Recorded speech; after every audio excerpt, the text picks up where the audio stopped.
किताबा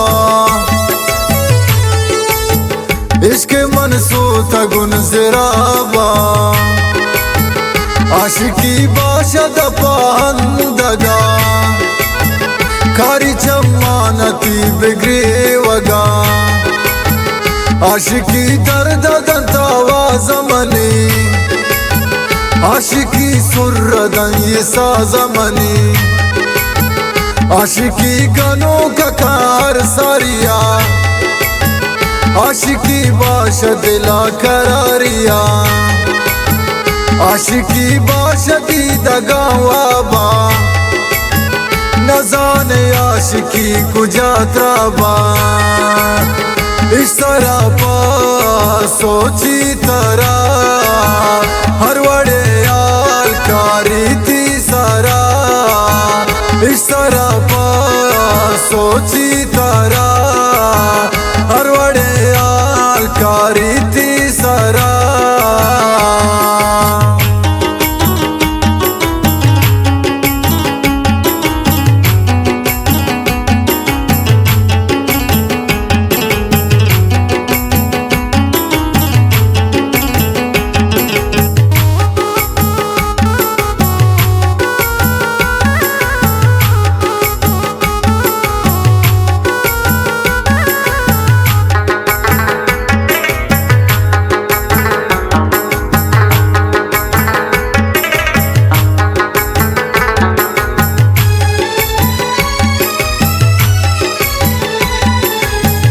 इश्क डाले नी तू वीरानकन आशिकी को रर्द चम्मानकन इशा खुशी अतबी बारकन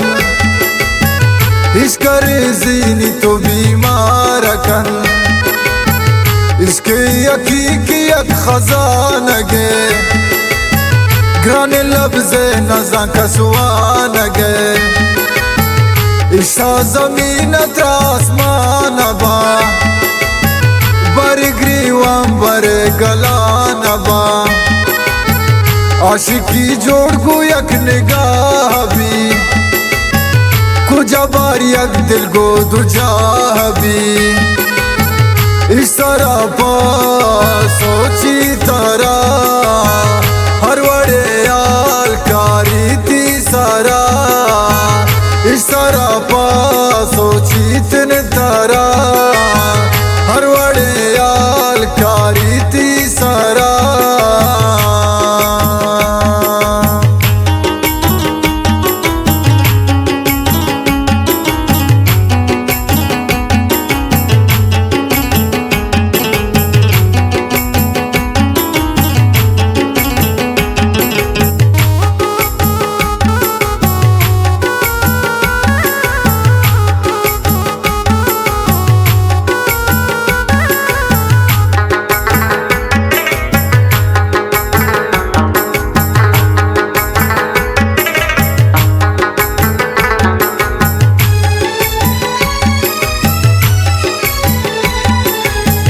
आशिकी मलंगो अब्दालकन आशिकी अरवड़े कमालकन आशिकी बुलबुलकन गो चमना आशिकी बाज़कन गोती वतना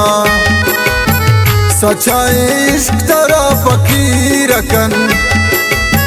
चुकी इसके मुरीद गो पीरकन बीच का मालो सरू जानरो गुइश का शादिला शैतान रो इसका गमगी ना उसको दार कुता गमगी वरना यातिगार कुता इस तरह पा सोची तरा हर वड़े याल कारी थी सारा इस तरह पा सोची तरा हर वड़े याल कारी थी सारा इस तरह पा सोची तिन तारा।